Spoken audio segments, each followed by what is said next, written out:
De volta com o nosso Mossoró Comunidade, na sua TV Mossoró. E agora tem o quadro Saúde Animal.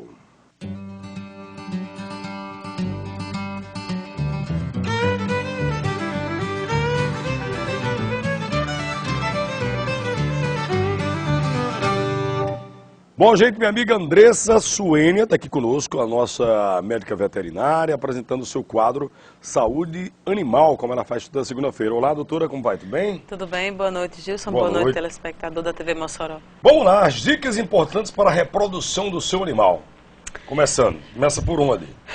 Bem, nós podemos começar orientando aos proprietários que antes de colocar o seu animal para cruzar, seja qual for a espécie, sempre procurar um profissional da área, né, um veterinário, para fazer uma avaliação geral. Porque esse animal, para poder gestar, e até mesmo o macho, para poder cobrir a fêmea, ele precisa, é importante que ele esteja totalmente sadio. Levando-se em consideração o tempo de gestação, principalmente em relação à fêmea, tratando-se da fêmea, digamos, uma cadelas e gatas, o tempo médio de gestação é de 60 dias, 58 a 62 dias. Então, se o seu animal estiver doente, e você só conseguir descobrir isso quando a fêmea já estiver gestante, você vai ter que levar em consideração todo esse tempo para poder tratar, porque infelizmente a maioria das medicações, elas são ou abortivas, ou então teratogênicas, que podem causar malformações fetais. Então, por isso que é importante trabalhar primeiro a preparação desse animal, para poder colocá-lo à disposição para a toda uma avaliação gestação do veterinário, assim como o ser humano, né, que tem um acompanhamento médico, no caso do animal também, né? Com certeza, com certeza. Como, por exemplo, o seu animal tem que estar vermifugado, tem que estar com as vacinas em dia. E lembre-se, porque às vezes o pessoal entende assim, meu animal é vacinado, todo ano é vacinado. Mas aquela vacina que você leva o seu animal nas campanhas que o governo oferece, o governo federal oferece, ela é apenas contra a raiva. Então, existem outras vacinas, como a vacina polivalente, a vacina contra o calazar, a vacina contra a gripe canina. E o seu animal precisa estar com essas outras vacinas também em dia, porque qualquer uma dessas doenças que acometeu o seu animal, se a fêmea estiver gestante, além de dificultar o tratamento, ela fica mais sensível e pode vir a óbito. E é muito sério, porque além de você perder a cadela, também perde toda a cria. Ô André, como você sabe, nosso tempo está um pouco adiantado aqui. Vamos de maneira bem simplificada aqui. A fêmea deve cruzar somente após o segundo cio, né? Exatamente. O primeiro cio acontece quando? O primeiro cio acontece em média de 6 a 8 meses de vida, né? Então, você só deve colocar seu animal para cruzar a partir do segundo cio. E este animal, de preferência, que seja da mesma raça, do mesmo porte, os machos, principalmente, tem que ser ou do tamanho da fêmea ou menor. Porque senão esses fetos podem crescer demais se o macho for grande, né? Que é a questão da genética, e a fêmea ter problema no momento do parto. A ovulação acontece em média o quê? Isso. As pessoas têm dúvida em relação a qual o período ideal para colocar a cadela, por exemplo, para cruzar.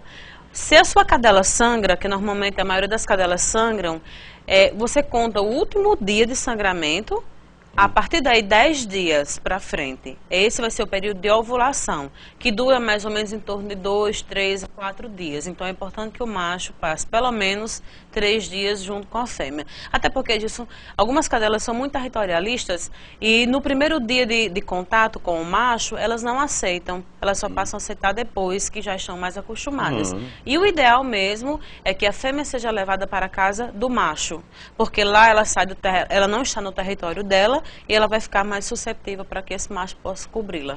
Tem que ser num local tranquilo, né? Tranquilo, sem perturbações. Lembrando, o acasalamento ele só vai ser completo quando os animais engramparem, como as pessoas conhecem realmente esse jargão, né? Mas é verdade, porque a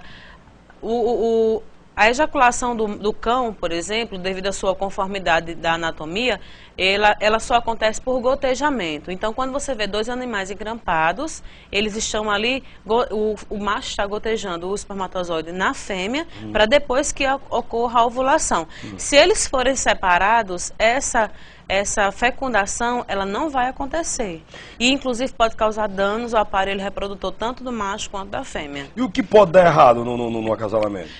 Fêmeas territorialistas, fêmeas com problemas hormonais, animais com alimentação desequilibrada, né, em relação aos nutrientes e animais doentes. Porque tudo isso pode fazer com que o animal, com que a fêmea não ovule, ou então com que o macho ele não tenha uma formação correta, ideal e necessária dos espermatozoides para que haja fecundação. Então, principalmente a alimentação é fundamental.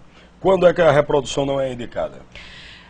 Principalmente nos cães machos que não têm os 2 testículos, ou tem só um ou não tem nenhum, porque essa característica é indesejada e vai passar para os seus filhotes, pode passar para os seus filhotes. Nos casos de displasia coxofemoral, muito comum em cães da raça Rottweiler, que é um problema muito sério, articular e ósseo, que o proprietário sabe, quem já passou por isso, que só a correção, a maioria das vezes é cirúrgica, então é uma desvantagem muito grande, então não é desejável, por isso que essa característica passa adiante. Então, se o seu cão macho da raça Rottweiler tem displasia coxofemoral, não só Rottweiler, estou falando Rottweiler porque é mais comum, mas normalmente os cães grandes e pesados, se esse cão tem essa característica, tem esse problema, não coloque esse animal para cruzar, porque é uma característica que não deve ser passada adiante. Ok, então, doutora Andressa, os nossos agradecimentos. Mais alguma coisa que você queria adiantar aqui para a gente fechar? Não, eu acho que foi o suficiente. Porque o nosso tempo aqui está corrido. Filhotes de pinche à venda, né? Isso. Atendimento em domicílio, emergência, 24 horas, 8815-5153, 9978-1825, @ Andressa Suênia, no Twitter, andressasuenia.blogspot.com. Certo, amiga? E a sua mãe, tá boa? Está bem, está bem. Graças a Deus. Estamos na torcida aqui por ela. Obrigada. Grande abraço para você e uma boa semana.